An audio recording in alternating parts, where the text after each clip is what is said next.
Ahora vamos a grabar esta sesión. Todas las sesiones se van a grabar. Y la sesión de hoy se llama Diversidad, Inclusión y Educación. Perdón. Diversidad, Inclusión y Educación más allá del salón de clase. Y tenemos como presentadora a Jenny Patricia Acevedo Rincón, que trabaja en la Universidad del Norte de Colombia, es profesora e investigadora del Instituto de Estudios de Educación de esa universidad.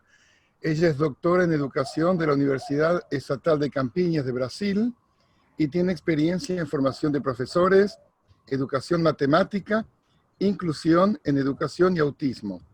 Es parte del grupo de investigación de informática educativa y del grupo Cognición y Educación de la Universidad del Norte. Otra persona que trabajó con ella en esta presentación es Campo Elías Flores Pavón, que no va a estar presente, ella presenta el nombre de los dos.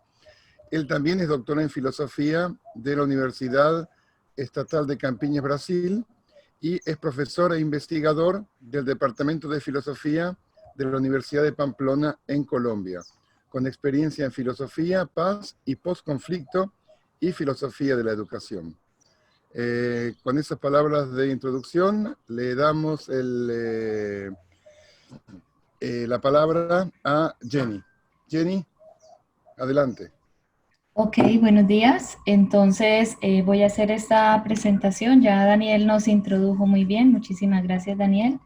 La idea de hoy es presentarles algunas reflexiones que hemos realizado junto con el profesor Campo Elías alrededor de las palabras diversidad, inclusión y educación más allá del salón de clase dentro de lo que conocemos de nuestro país. Entonces los vamos a invitar el día de hoy a Colombia a que conozcan nuestro contexto y además por qué han nacido estas reflexiones. Entonces, la pregunta inicial es ¿por qué es necesario hablar de diversidad, inclusión y educación? Son tres palabras claves. Nosotros dos somos profesores universitarios, sin embargo, tenemos experiencia en distintos ámbitos, niveles educativos, de los cuales han nacido estas reflexiones. Entonces, ¿por qué hablar de diversidad, inclusión y educación? Tenemos varias razones para hablar de ello. Hay una necesidad de repensar la educación desde diferentes puntos de vista. Por ejemplo, la globalidad nos presenta actualmente nuevos retos, nuevas necesidades. Tenemos en el aula, en cualquier salón de clase en Colombia, y creería que es una generalidad, tenemos una diversidad cultural. Actualmente esta diversidad cultural está permeada por fenómenos migratorios. No es desconocido para el mundo que tuvimos un fuerte fenómeno migratorio desde el año 2018, que se hizo más fuerte en Colombia, de los ciudadanos venezolanos que llegaban a nuestro país con esperanza de un mejor futuro. Ahora está haciendo migración nuevamente hacia su país, algunos que pudieron salir, otros que se quedan por esta situación del coronavirus en una situación flotante, digámoslo así, ni en Colombia ni en Venezuela, buscando tratar de acomodarse en un lugar. También hay necesidad para nosotros como profesores de hablar de una educación más equitativa y de calidad, un sistema que nos dé el mismo derecho a todos los que participamos de él. Tenemos propuestas por doquier de innovaciones curriculares y de integración al currículo. Sin embargo, ellas son muy abiertas y no contemplan las posibilidades de una población diversa, sino una población promedio. Eh, las nuevas generaciones cuentan con otras habilidades diferenciadas, digámoslo así, no con las únicas habilidades que conocíamos o reconocíamos anteriormente frente a conocimientos, sino habilidades frente al arte o conocimientos superiores, inferiores, conocimientos de deporte, habilidades variadas en diferentes campos. tenemos un sistema educativo que es internacionalizado, es decir, permeado de lo que llega de otros países de habla española y todas estas propuestas permean el sistema educativo colombiano. Además de esto, contamos con diversidad cognitiva en el salón de clases. Los salones de clases son demasiado heterogéneos y no podemos pensar entonces nosotros en hacer una única clase. Y por último, tenemos otros talentos en las nuevas generaciones. Entonces, ese es el por qué. Hay muchas razones para hablar de diversidad, inclusión y educación en este Congreso de Pedagogía Social. ¿Qué se puede decir de diversidad, inclusión y educación en el contexto colombiano? Inclusión, diversidad y educación. Entonces, Colombia es un país rico en diversidad, diversidad cultural, diversidad de religiones, diversidad étnica, racial, diversidad de capacidades también, porque la población está caracterizada, como vamos a ver ahora en algunas diapositivas, está caracterizada también por sus capacidades. Tenemos un ecosistema rico, es decir, es una población demasiado variada la que contamos, la que tenemos en Colombia. Tengo acá los datos de la población con discapacidad de los departamentos colombianos. A la izquierda estarán viendo ustedes los departamentos, Bogotá, la capital de nuestro país, y al frente, en una barra naranja, se encuentra la cantidad de población en condición de discapacidad. Según el Ministerio de Salud, las cifras son desactualizadas, pero son las últimas que tenemos para conocimiento de todos. Es de 2017. Somos más de 50 millones de colombianos y digámoslo así, con la migración, los fenómenos migratorios, ya se pierde un poco de decir es colombiano, es colombo-venezolano. Somos muchos más de esos 50 millones que reflejan las estadísticas. Entonces, por ejemplo, en el departamento, la ciudad, perdón, la capital de Colombia, tenemos 273.823 personas en condición de discapacidad. Ya vamos a ver esta clasificación, cómo se ve reflejada según el género, la raza, el tipo de discapacidad. En el Atlántico, donde me encuentro actualmente, tenemos 39.472 y así el menor número de personas en condición de discapacidad, según el Ministerio de Salud, es Guainía con 374 personas. Bueno, este es el mapa de Colombia y depende de los colores que allí se reflejan, la cantidad o la concentración de personas según su discapacidad. Ahí podemos ver a Antioquia en un color mucho más fuerte. Antioquia, Medellín, está Cali, está aquí también Nariño, en colores más fuertes porque son la cantidad de población concentrada en esos departamentos. Por otra parte, tenemos una clasificación o una caracterización de la población con discapacidad de acuerdo con el género. Entonces vamos a ver una diversidad de género, una diversidad de capacidades y una caracterización que se ha hecho desde el Ministerio de Educación de acuerdo con, de salud, perdón, de acuerdo con estas cifras. Tenemos entonces la población femenina es mayor que la masculina en cuanto a discapacidad se refiere. Tenemos un total del 51% para la población femenina y un 49% para la masculina, pero son cifras, digámoslo así, muy similares en cuanto a cómo evoluciona esta discapacidad y también con el rango de edad. Entonces, fíjense que la discapacidad está más marcada sobre los 80 años o más, porque pues ahí son incluidas discapacidades sistémicas dadas por enfermedades degenerativas. Y bueno, esta es la clasificación de la discapacidad. sabiendo pues que son discapacidades que van a permanecer a lo largo de su vida. Esta población de 0 a 4 años va a empezar a escalar cada una de esas edades que se reflejan allí en la tabla, en la gráfica.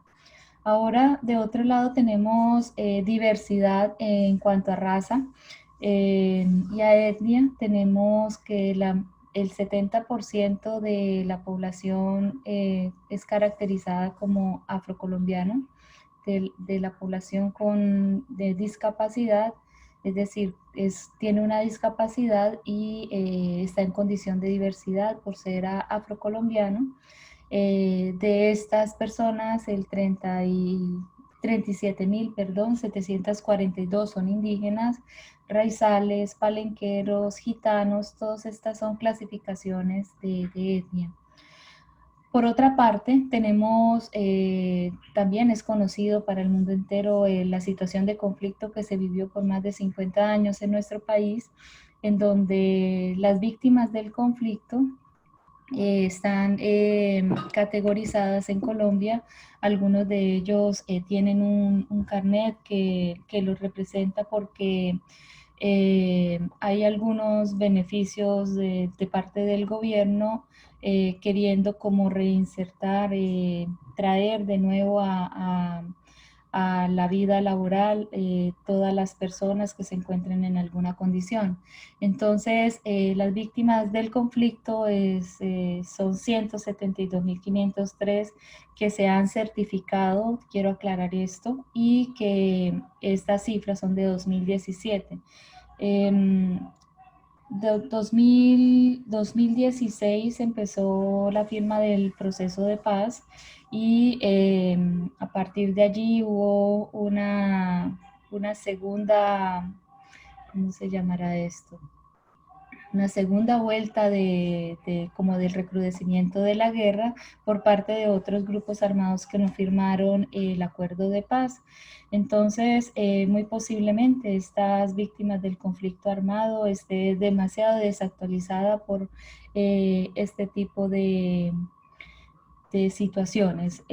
También tenemos en esta clasificación mujeres u hombres cabeza de familia, que son jóvenes también vulnerables en la zona urbana, en la zona rural, o persona mayor que se encuentra en un asilo, en un ancianato, o población infantil que se encuentra en el Instituto Colombiano de Bienestar Familiar, que son niños que son focalizados por alguna situación de violencia o de una situación no adecuada dentro del contexto familiar, que lo retoma esta entidad para educarlo de alguna manera y bueno, si todo llega a feliz término y si hay necesidad de hacerlo, los niños se dan en adopción a familias nuevas o en hogares transitorios. Estos son la población infantil del instituto.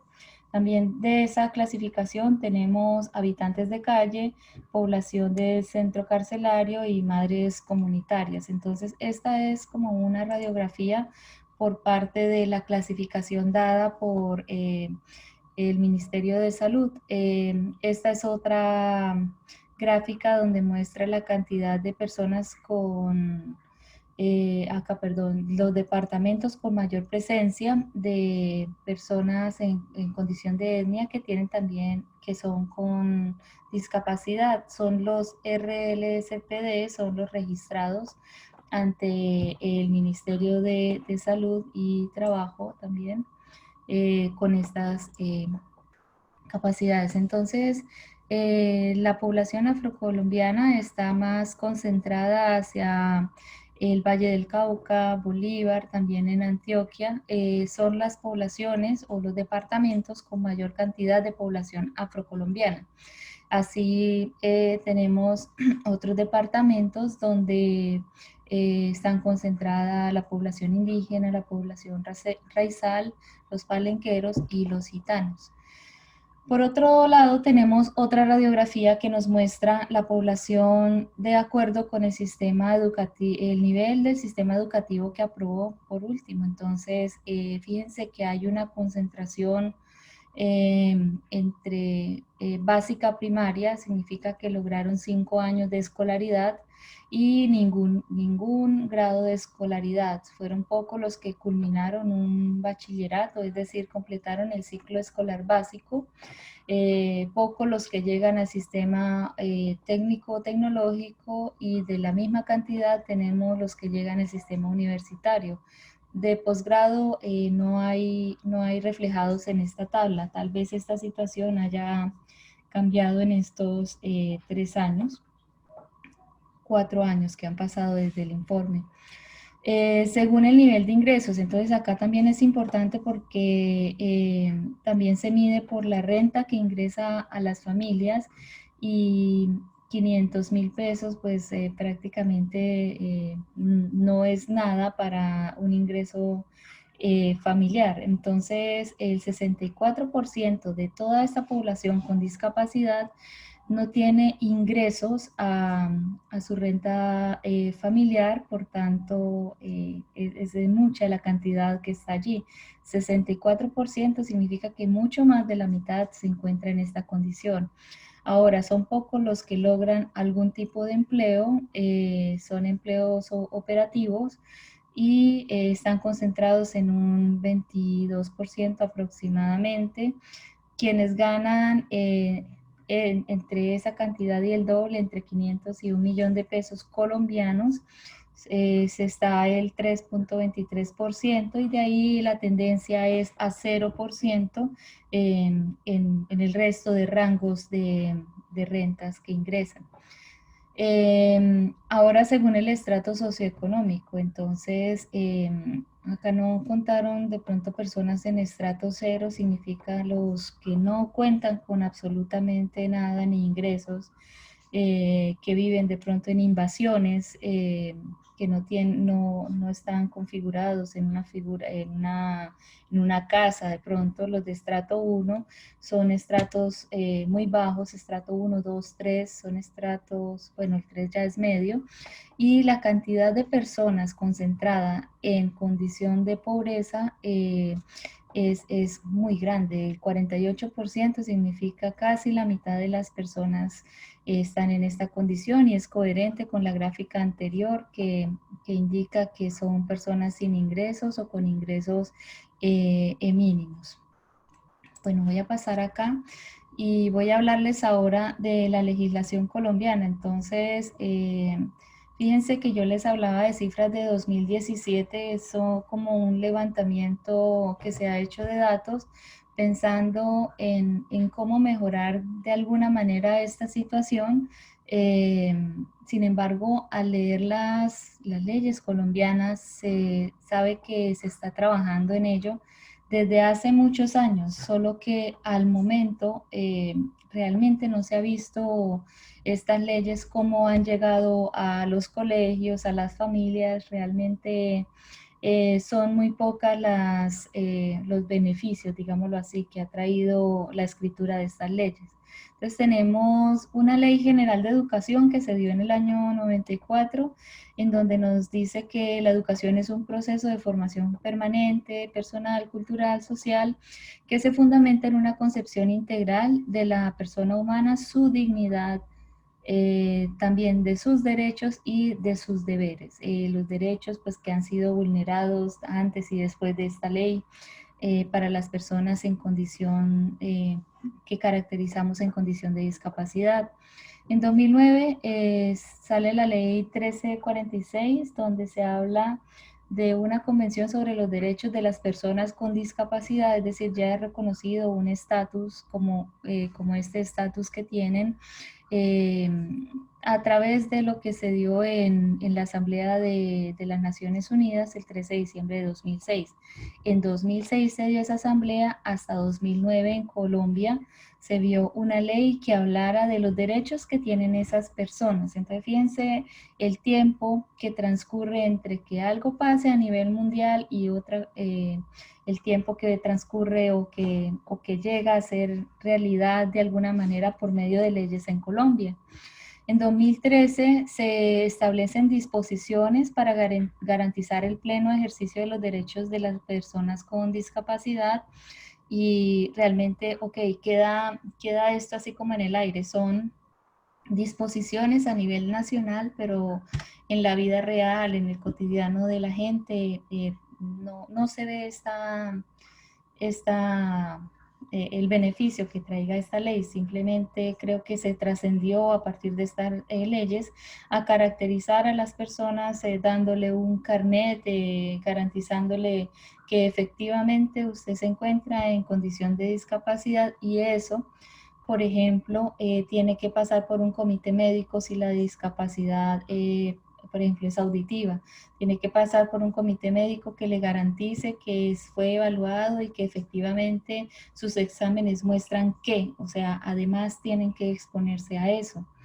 En 2017, el decreto 1421 reglamenta un marco de educación inclusiva, atención educativa a la población con discapacidad. Entonces, en el 1994, o sea, siempre han existido personas con características diferenciadas, siempre han existido personas en condición de diversidad. Acá solamente la ley se limita a hablar de la discapacidad, o sea, no hemos trascendido a hablar de diversidad. Entonces siempre han existido estas leyes, estos derechos primordiales. Sin embargo, han pasado tantos años desde el 94 hasta el 2017 y es la fecha y todavía no es realidad. Entonces es como uno de los cuestionamientos iniciales. Traigo acá una reflexión de Blanco, donde nos dice que difícilmente las personas podrán construir competencias necesarias desde un punto de vista de las exigencias sociales y el desarrollo personal si no se consideran las diferencias individuales para aprender que son fruto de su origen social, cultural y de características individuales. Traigo por otro lado referencias de USAID, que es un informe demasiado completo en donde ellos hablan de la discapacidad como una construcción social y hablan de varias estrategias dadas desde 2006 en Naciones Unidas para personas con algunas, fíjense que no son todas discapacidades, que se han dado en torno de estas propuestas que ellos presentan. Esta reflexión nos lleva a pensar, porque como hablaba al principio, nosotros dos somos profesores y vemos cómo esto en las aulas de clase es una realidad y pueden existir las leyes, pueden existir muchas cosas más allá del salón de clase que nos llevan a cuestionarnos sobre la cuestión de encontrar la diferencia en el otro. Sin embargo, lo que llega de afuera no entra al salón de clase. Somos nosotros los profesores los que tratamos de sensibilizarnos hacia esta realidad. Es un proceso que no se da de inmediato. En la Universidad del Norte estamos tratando de sensibilizar a los profesores hacia esto. Hay resistencia actualmente a decir, pero ¿por qué yo tengo que planear diferente? ¿Por qué yo tengo que contemplar si otros tipos de formas de comunicación con el otro si es que pues prácticamente me pagan por trabajar o crear una clase para una población como si fuera homogénea? Hay resistencia entre muchas personas y dicen que esto es como un tipo de exageración, donde yo tenga que contemplar como que las formas de llegar a la persona con discapacidad visual, a la persona con discapacidad auditiva, incluso la forma de hablar, el lenguaje cotidiano, de mejorar o modelar un contexto diferente al que es caracterizado por personas blancas. Es decir, la mayoría somos de descendencia afro en Colombia y aún seguimos hablando de contextos únicos, como si fuéramos todos de descendencia blanca. Entonces es una contradicción constante entre lo que tenemos y lo que debemos hacer y lo que pensamos, ¿no? Bueno, entonces, ¿qué posibilidades existen de inclusión dentro y fuera del aula? Bueno, lo que les mencionaba ahora, estamos en una tarea de sensibilización a los profesores en donde tratamos de traer cosas incluso desde el diseño universal de aprendizaje para que se contemple la diversidad en todos los niveles educativos. Nosotros estamos haciendo esto en el nivel universitario, son, digámoslo así, más sensibles los profesores que trabajan en nivel inicial, años iniciales, y en nivel secundario. O sea, entre menos edad tengan las personas en esta condición, es más fácil de sensibilizar a sus docentes. A nivel universitario no, porque es que no se contempla que una persona que haya terminado su ciclo de formación básica acceda a estudios universitarios. ¿Cómo es posible eso? Se pregunta la gente. Sin embargo, por ejemplo, en mi salón el semestre pasado tenía población muy diversa, o sea, demasiado diversa, y entre ellos tenía estudiantes autistas con déficit cognitivo, tenía estudiantes incluso con problemas de gagueo, y así, o sea, son personas que tienen ese derecho de acceder a un nivel universitario, un nivel posgradual, porque todos tenemos el mismo derecho y porque si quieren seguirse formando, el contexto debe dar dichas oportunidades. Entonces, la diversidad es una oportunidad, lo pongo acá en palabras de Alba Pastor, es una oportunidad para el desarrollo y el aprendizaje. No se concibe en términos de una limitación, un impedimento o una barrera que le impida hacer alguna cosa, sino que simplemente el sistema debe adaptarse a lo que tiene cada niño, las potencialidades de cada uno de los niños, adolescentes, jóvenes, incluso personas adultas. Como vimos, no es que todos estén en edad de ser niños o jóvenes, sino que la discapacidad en este caso se tiene hasta los 80 años y más, como vimos ahí, poblaciones que están en asilos y aún así con estas condiciones. En este sentido, estas propuestas tratan como de eliminar las barreras sociales, costumbres e imaginarios. Entonces, hay unas palabras de McLaren que me gustan acá para proponerlas en el diálogo, y es construir un horizonte de posibilidades a partir del reconocimiento, aceptación y especificidad de las diferencias y de los variados puntos de vista. Entonces, esto salió en un informe de la Red Iberoamericana de Educación, en donde efectivamente hay necesidad para poder ser sensibles ante esto, hay necesidad de, de reconocer al otro, hay una necesidad de identificar la diferencia y trabajar en la diferencia y para la diferencia. Bueno, yo digo acá que esto es una necesidad también con y sin pandemia, o sea, las personas siguen teniendo estas condiciones y no podemos volcarnos a ellos, digámoslo así, porque la oportunidad, porque se dio la pandemia, sino que es una forma de vivir, una cuestión de convivir incluso, y que se debe dar en el día a día. Bajo esta mirada, entonces, del DUA, Diseño Universal de Aprendizaje, tiene tres principios básicos que tratan de las múltiples formas de representación, oportunidades de expresión y formas de comprometimiento con el aprendizaje. Entonces, esto debe ser asumido por los profes como un complemento a sus metodologías propias de enseñanza, sin necesidad de discriminar en el salón de clase y decir, lo voy a agrupar a usted que es bueno con usted que es menos bueno, para que el bueno le ayude al que es menos bueno, y ese tipo de caracterizaciones que hacen daño al ser, a la persona, al estudiante. Entonces, sin necesidad de caer en este tipo de discriminaciones, nosotros podemos asumir que el sistema educativo pueda contemplar diferentes formas de llegar al estudiante sin caer en estas prácticas. Y finalmente vamos a decir nuestras reflexiones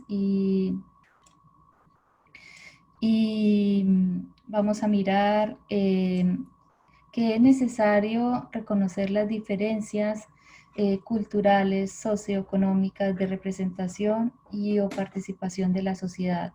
Entonces, todas estas diferencias que en algunas ocasiones se llaman discapacidades, en otras se llaman condiciones de diversidad, hay necesidad, o sea, no es un discurso que me haya inventado yo, sino que es lo que vemos en el día a día. Todos somos diferentes, soy buena para unas cosas, no tan buena para otras, soy de descendencia de tal tipo y tengo los mismos derechos que tiene cualquier otro de acceder al sistema. El reconocimiento a la diferencia debe hacerse con una mirada positiva que implica la reafirmación de identidades diversas, subjetividades que deben ser reconocidas, comprendidas y respetadas. Y acá la reflexión sobre eso es que mientras no se dé un estatus digno a la diferencia, esto es lo más importante, y se reconozca la heterogeneidad en las microsociedades que se forman en el trabajo, en las escuelas, en las universidades, esto será difícil de pensar que personas que son diferentes y cuentan con habilidades diversas puedan participar en una sociedad.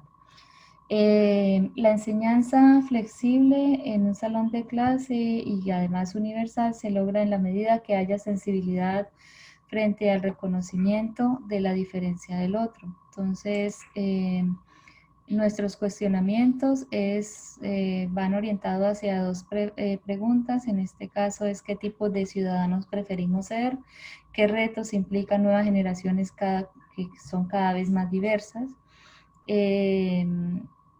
Reflexiones en torno a lo que sucede ahora, las clases presenciales, las clases virtuales, qué términos deben darse para que esto suceda.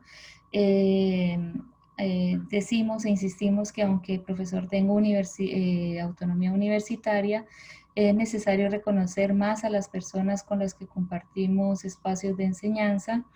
Eh, Todo sería más fácil si hablar de educación fuera solamente pasar de contenido, es la vía fácil. Sin embargo, existen otras formas de enseñar que contemplan el ser, el hacer, el saber y el convivir, que son los cuatro principios básicos.